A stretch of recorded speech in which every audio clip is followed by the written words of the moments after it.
Exercise 6.2 question number 1 third part.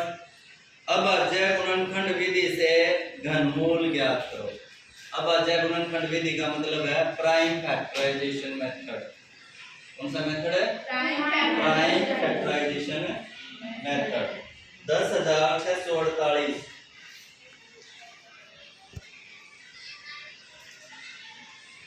घनमूल निकालने से पहले आपको 2 से लेकर 11 तक के नियम पता होने चाहिए कि 2 से कब भाग होगा, 3 से कब होगा।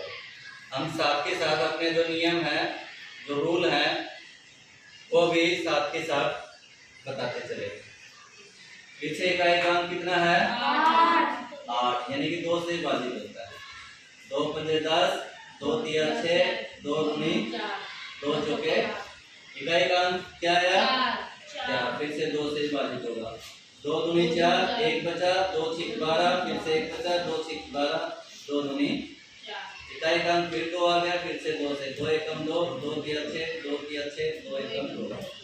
अब इसको टोटल करके देखते हैं। पीछे एक आ गया ना, 3 और 1 4 और 3 7 और 1 8। 3 से विभाजित भी नहीं होता, 5 से भी नहीं होता क्योंकि 0 और 5 नहीं है, 7 से भी नहीं होता। 7 के बाद किसका नंबर है? 11 का।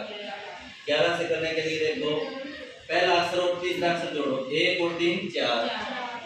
दूसरा और चौथा अक्षर जोड़ो, 3 और 1 4। फिर दोनों को घटा दो, 4 में से 4 गया 0। इसका मतलब ये 11 से विभाजित होगा। 11 एकम 11, 13 में से 11 गए, 2 बचे, 23 हो गया। 11 दूनी 22, 23 में से 22 गया, 1 बचा।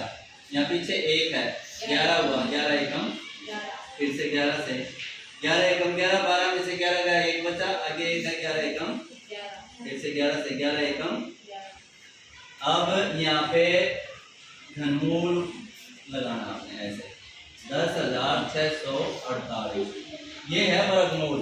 क्या है ये? इसके अंदर छोटा सा 3 लिख देंगे। ये क्या बन गया? घनमूल।